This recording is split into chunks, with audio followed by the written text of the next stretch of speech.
দিতে হবে। অনুপ্রবেশকারীরা তারা বর্তমান পরিস্থিতিতে কি বলছে? ছোটবেলার থেকে ছোটবেলায় কিভাবে এলেন? আমার মা বাবা মরে গেলে মা নিয়ে এসেছিলেন, ঘুরে যাচ্ছে। আমার ছেলে ফ্যামিলি শুধু যাচ্ছে, আমার থেকে সব আসছে।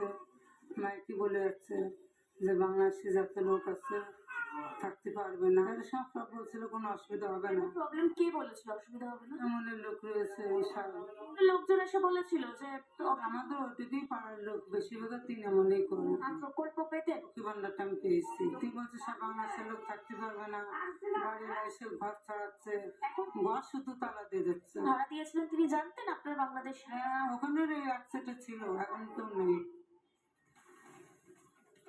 হাকিমপুর চেকপোস্ট দেখুন কিভাবে এই লোটা কম্বল নিয়ে এই সমস্ত অনুপ্রবেশকারীরা অপেক্ষা করছে। তাদের ভবিষ্যৎ কি হবে তারা এখনো বুঝতে পারছে না, কিন্তু 15 বছর আগে থেকে তৃণমূল কংগ্রেস তাদেরকে সহযোগিতা করে গেছে। ভোটার কার্ড বানানো হচ্ছে, আধার কার্ড বানানো হচ্ছে, এমনকি তাদের ছেলেমেয়েরা এখানকার সরকারি স্কুলে পর্যন্ত পড়াশোনা করেছে। সরকারি যে সমস্ত অনুদানগুলো সেগুলো তারা পেয়েছে। এবং একই সঙ্গে অন্যান্য যে অনুপ্রবেশকারী বাচ্চু মুন্সি সে কি দাবি করছে শুনুন। দমদম এয়ারপোর্টে কতদিন হলো, কবে এসেছিলেন? আমি এসছি আমার 10 বছর বয়সে। যে সরকার এসে সেই সরকার আমাদের রাখবে না। আগের সরকার আগের সরকার এরকম উৎপাত করি। Aadhaar card, ration card, PAN card, voter card হয়েছিল, একবার ভোট দিয়েছি, তারপরে ডিলেট করে দিয়েছে। কোন সালে ভোট দিয়েছেন? এই তো 24। রেশন টেশন সবই পেতাম, সবই হয়েছিল, রেশনও পেতাম। ভয় যাচ্ছে আমাদের সামনে যে তুলেও নিয়ে গেছে, এবার সেই ভয়টা আমরা চলে যাচ্ছি। এই যে ভোটটা দিলেন, ভোট দেওয়ার সময় কেউ বলেছিল যে এখানে ভোট দিতে হবে, ওখানে ভোট দিতে হবে? লোক আর কি, আমাদের যে আমরা যেখানে এরিয়াতে থাকতাম তো ওটা হচ্ছে তৃণমূল এরিয়া।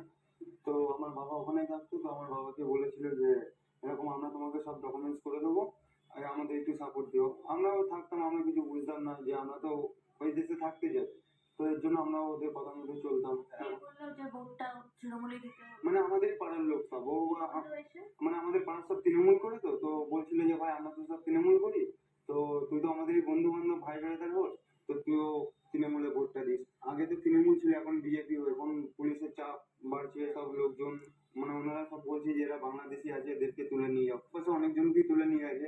এইসব দেখে আমরা তো আর মানে আমরা মানে নিজের আর কি ভেতরে ভয় পাচ্ছিলাম